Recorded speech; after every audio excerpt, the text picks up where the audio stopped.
రామ్టాక్కి తిరిగి స్వాగతం. నిన్న యూనియన్ క్యాబినెట్ సెమీకాన్ 2.0 మిషన్ని ప్రకటించింది. అందులో భాగంగా 1,27,000 కోట్ల ప్రోత్సాహకాలు ప్రకటించింది. 1.27 lakh crores.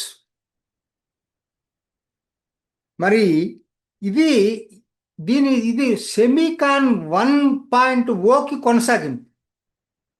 అంతకుముందు మీకు గుర్తుండటది 76,000 కోట్లతో సెమీకాన్ 1 ప్రకటించారు. దాంట్లో భాగంగా ఇప్పుడు 12 యూనిట్లు ఏర్పడ్డాయి. 3 ఫ్యాబ్ యూనిట్లు, 9 ఏటీఎంపి అంటే ప్యాకేజింగ్ యూనిట్స్. ప్యాకేజింగ్ అంటే మన ప్యాకేజీ కాదు, దాని గురించి చెప్తాను తర్వాత. సో ఇది ఇది ఒక విధంగా దాదాపుగా 1.64 లక్షల ఒప్పందాలు కుదిరినాయి. ఇది 1.0కి. నిజం చెప్పాలంటే ఇవాళ ఇది రెండోది ఏదైతే ప్రకటించారో 1.27 lakh crores అనేది, ఇది ఒక్క దీనికే కాదు, ఒక సమగ్ర ప్రణాళిక. ఇది సమగ్ర ప్రణాళిక ఎందుకు అంటున్నానంటే చిప్ డిజైనింగ్, తర్వాత మెటీరియల్ ప్రొక్యూర్మెంటు. ఎందుకంటే ఎక్విప్మెంట్కి కావాల్సిన మెటీరియల్ చాలా చాలా క్లిష్టమైనటువంటి మెటీరియల్, రేర్ మినరల్స్ తీసుకోవాలా. అసలు దీనికి తయారు చేయడానికి కావాల్సిన ఎక్విప్మెంట్ అన్ని చోట్ల దొరకదు. అది దాన్ని ప్రొక్యూర్ చేసుకోవాలా. ఫ్యాబ్రికేషన్ ప్లాన్స్ తీసుకోవాలా. తర్వాత అడ్వాన్స్డ్ ప్యాకేజింగ్ అండ్ టెస్టింగ్. ఇది చాలా ఏటీఎంపి అని, దాన్ని ఓసాట్ అని కూడా అంటారు. ఇది చాలా చాలా క్రిటికల్ దీంట్లో. సో ఆ తర్వాత మళ్ళా రీసెర్చ్ అండ్ డెవలప్మెంట్, తర్వాత స్కిల్ డెవలప్మెంట్, ఇవన్నీ చాలా పెట్టారు. దీని సమగ్రంగా ఈసారి పెట్టినటువంటిది నెంబర్ 2O. కాకపోతే మీరు అనవచ్చు, ఏంటి ఇప్పటికి దాదాపు 2 లక్షల కోట్ల పెట్టుబడులు సెమీకాన్ మీదే పెట్టింది మోడీ ప్రభుత్వం అని. నిజం చెప్పాలంటే ఇది పీనట్. దానికి హై క్యాపిటల్ ఇన్సెంటివ్ ఇండస్ట్రీ ఇది సెమీకాన్. చిప్ మ్యానుఫ్యాక్చరింగ్ అంటే సెమీకాన్ అంటే ఏం లేదు. ఇది ఎందుకు హై క్యాపిటల్ ఇన్సెంటివ్ అంటున్నానంటే, అసలు మామూలుగా మీరు పెట్టే పెట్టుబడులు దానికి సరిపోవు. కాంప్లెక్స్ ఇండస్ట్రీ అండి ఇది. కాంప్లెక్స్. దీంట్లో ఎన్ని సమకూర్చుకోవాలి, సప్లై చైన్ చూస్తే ఎన్నో దేశాల నుంచి ఎన్నో దీన్ని సమకూర్చుకోవాల్సిన అవసరం ఉంటుంది. ఇది ఉదాహరణ ఒకటి చెప్తాను మీకు. దీంట్లో ఈ ఫ్యాబ్రికేషన్లో ప్లాంట్లో లిథోగ్రఫీ అని ఒకటి ఉంది. దాంట్లో అడ్వాన్స్డ్, అది ఫోటో లిథోగ్రఫీ అని.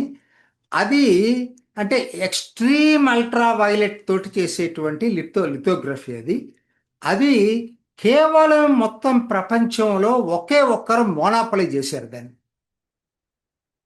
ఏఎస్ఎంఎల్ నెదర్లాండ్స్లో ఉంటుంది.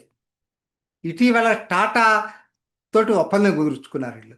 మోడీ కూడా ఇటీవల నెదర్లాండ్స్ వెళ్ళినప్పుడు దీని గురించే సంప్రదింపులు జరిపాడు. ఎందుకంటే అత్యంత ఇది కనుక మనకు ఒప్పందంలోకి రాకపోయేటట్టయితే మనం ఫ్యాబ్ తయారు చేయలేము. అసలు వేఫర్సే తయారుగా,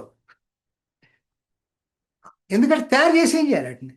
మరి ఆ పరిస్థితి ఇవాళ చాలా కాంప్లెక్స్ ఇండస్ట్రీ అండి. ప్యాకేజింగ్ అంటే అది ఎంత సెన్సిటివ్ అంటే, ప్యాకేజింగ్ అనేది అసలు ఆ ట్రాన్సిస్టర్సు అది ఏర్పడి ఫ్యాబ్రికేషన్ అయిన తర్వాత ఆ ప్యాకేజ్ చేయటం అనేది హైలీ టెక్నాలజీ ఓరియంటెడ్ ప్యాకేజ్. అది మామూలుగా చేయలేరు అది. సో అన్నీ అట్లనే ఉంటాయండి దాంట్లో. ఇప్పుడు మీకు ఇందుట్లో ఇంకొక విషయం తెలియాల్సింది ఉంది. ఇప్పుడు దీంట్లో కొన్ని కంట్రీస్ కొన్నిట్లో మాస్టరైజ్ చేసాయి. ఇప్పుడు సిలికాన్ వ్యాలీ ఉంది అమెరికా, మరి అదే అసలు మూలం ఈ సెమీకాన్ ఇండస్ట్రీకి. డిజైనింగ్ అంతా వాళ్ళ చేతుల్లో ఉంది.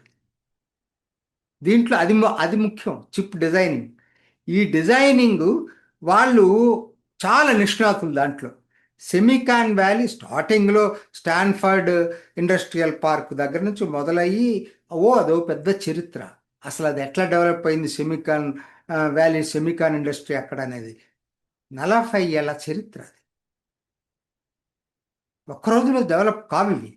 అట్లానే షించు, HSINCHU, షించు తైవాన్, ఇదొక క్లస్టర్.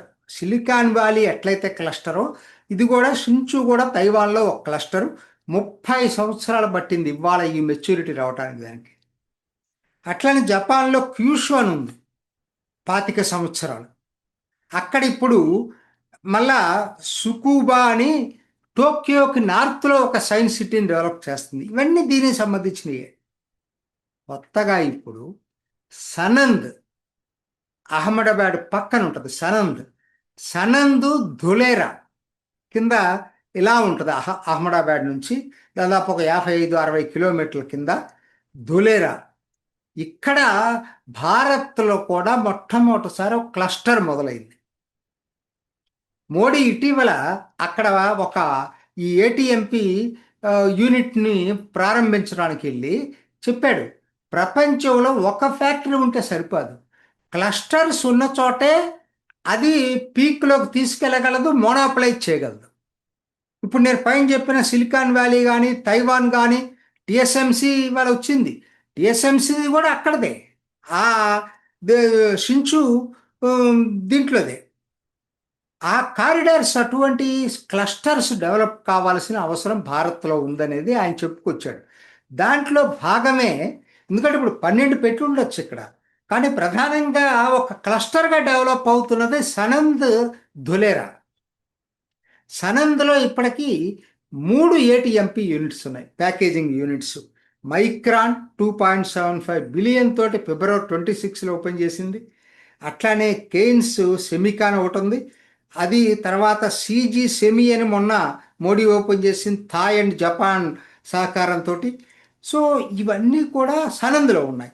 ధులేరాలో ఏముంది, టాటా తైవాన్ పవర్ చిప్స్ కంపెనీతో కలిపి ఒక జాయింట్ వెంచర్లో 91,000 కోట్లతోటి ఫ్యాబ్ డెవలప్ చేస్తుంది. ప్యాకేజింగ్ వేరు, ఫ్యాబ్రికేషన్ ప్లాంట్ వేరు, అదే మ్యానుఫ్యాక్చరింగ్ ప్లాంట్ మేజర్గా 91,000 కోట్లతో. అయినా మనమేమి అడ్వాన్స్డ్ కంట్రీస్ తోటి పోటీ పడలేము. మనం మ్యానుఫ్యాక్చర్ చేసే మన చిప్స్ అన్నీ కూడా 20nm చిప్స్, అవి మెచ్యూర్డ్ టెక్నాలజీ అంటారు. అది కట్టింగ్ ఏజ్ టెక్నాలజీకి ఇంకా మనం వెళ్ళాం. కాబట్టి ఏది ఇంత డబ్బులు ఖర్చు పెట్టినా కూడా మనకి ఉన్న అదృష్టం అండి, మన డిజైనింగ్. ఈ కంపెనీస్ ఇవన్నీ ఇండియాలో, వరల్డ్లో 1/5 డిజైనర్స్ ఇండియాలో ఉన్నారు. క్వాల్కమ్ కానీ, ఎన్విడియా కానీ, ఏఎండి కానీ, ఇంటెల్ కానీ, బ్రాడ్కామ్ కానీ, మెడిటెక్ కానీ, ఇవన్నీ కూడా ఇండియాలో కూడా డిజైనర్స్ ఇండియా ద్వారా చేయించుకుంటున్నారు. 1/5 వరల్డ్లో ఉన్న వాటిలో. కానీ మన కంపెనీస్లు అన్ని ఎంఎన్సీసీ. సో ఇప్పుడు మనం దాంట్లో ఒక కాంపరెన్స్గా, వీళ్ళందరూ ఏంటి, టిఎస్ఎంసి ఉంది, అది ఓన్లీ ఫ్యాబ్రికేషనే చేస్తుంది. సిలికాన్ వ్యాలీ ఏంటి, డిజైనింగే చేస్తారు. ప్యాకేజింగ్ ఏంటంటే ఇటీవల కాలంలో వియత్నాం, మలేషియా ఇటువంటివన్నీ చేయటం మొదలుపెట్టినాయి. ఇవాళ వాళ్ళు మనం ఒక కాంప్రిహెన్సివ్గా డిజైనింగు, ఫ్యాబ్రికేషను ప్లస్ ప్యాకేజింగ్ 3 కూడా చేసే పద్ధతుల్లో ఒక ప్రణాళికతోటి ముందుకెళ్తాం. అంటే ఇదేదో ఇప్పుడు పెట్టంగానే ఇదేదో అయిపోతుందని అనుకుంటే పొరపాటు. ఎందుకనంటే బట్ ఒక ప్రయత్నం అయితే జరుగుతుంది. నేను ఈ క్లస్టర్ల గురించి ఏది చెప్తున్నారంటే, ధొలేరా అసలు ముందు ముందు చాలా పెద్ద సిటీగా తయారు కాబోతుంది. చాలామందికి ధొలేరా అని గురించి తెలిసింది తక్కువ. ఇవాళ ఒక ఎయిర్పోర్ట్ తొందరలో ఓపెన్ కాబోతుంది అక్కడ. అట్లానే ఇప్పటికే ఎక్స్ప్రెస్ వే ఓపెన్ అయింది. అహ్మదాబాద్ నుంచి ధొలేరాకి ఎక్స్ప్రెస్ వే ఆల్రెడీ ఓపెన్ అయింది. 7.5 గెగావాట్ డేటా సెంటర్స్ కమిట్మెంట్స్ వచ్చినాయి అక్కడ. మన మీద వైజాగ్లో వచ్చినప్పుడున్నాం కదా, వాళ్ళది కూడా 7.5 గెగావాట్స్కి ఆల్రెడీ కమిట్మెంట్స్ వచ్చినాయట. So it is going to be one of the advanced cutting edge technology center. Dholera Sanand cluster అనేది త్వరలో రాబోతా ఉంది. అంటే ఇంత మాత్రాన్ని నేను ఇప్పటికి కూడా ఏం చెప్తున్నానంటే ఇది మనం ఇప్పుడు మన 2 లక్షల కోట్లు ఇచ్చేది, వాళ్ళు పెట్టుబడులు ఎన్ని వస్తాయి, 4 లక్షల కోట్ల పెట్టుబడి వస్తాయి అంటున్నారు. 2 లక్షల కోట్లు చిప్స్ తయారవుతాయి అంటున్నారు. చూడాలి మరి. ఏ తయారైనా మనం ఇప్పట్లో అమెరికాని చైనాని కాంపిటీషన్ కాదు కదా, దాని దగ్గరలో కూడా వెళ్ళాం. దయచేసి గుర్తుపెట్టుకోండి. నేనేదో హెడ్డింగ్ మహర్దశ అని పెట్టాను, కానీ మహర్దశ రావటం అనేది ఇప్పట్లో సాధ్యం కాదు. కాకపోతే ఇంత డెడికేటెడ్ మిషన్ తోటి గనక, హై క్యాపిటల్ ఇన్సెంటివ్ తోటి వరుసగా గనక ప్రభుత్వం ప్రోత్సాహకాలు ఇచ్చుకుంటూ పోతే, ఇదేదో 2-3 సంవత్సరాలు ఇచ్చి ఆపేస్తే కాదు, ఇది వాళ్ళకి దశాబ్దాలు పట్టింది. మనకు కూడా అదే టైం పడుతుంది. మనం దీన్ని చాలా, వాళ్ళంత టైం పట్టకపోవచ్చు, కాకపోతే డెఫినెట్గా కూడా 1 or 2 డికేడ్స్ మినిమం పడుతుంది. సో అంత లాంగ్ టర్మ్ ప్రణాళికాబద్ధంగా పనిచేస్తేనే మనకి సెమీకాన్ ఇండస్ట్రీ మీద గ్రిప్ వస్తుంది. ఒక ప్రపంచంలో ఒక ముఖ్య కేంద్రంగా భారత్ డెవలప్ అవుతుంది. అది జరగాలని కోరుకుందాం. ఇది ఈనాటి రామ్ టాక్. ఇంకొక ఎపిసోడ్లో మళ్ళీ కలుసుకుందాం. నమస్తే. చూసారు కదండి, మరి ఈ వీడియో కనుక మీకు నచ్చినట్లయితే ఒక లైక్ కొట్టేసి మీ అభిప్రాయాన్ని కూడా కామెంట్ బాక్స్లో తెలియజేస్తూ ఇలాంటి ఇంట్రెస్టింగ్ అప్డేట్స్ కోసం మా ఛానల్ని సబ్స్క్రైబ్ చేసుకోండి.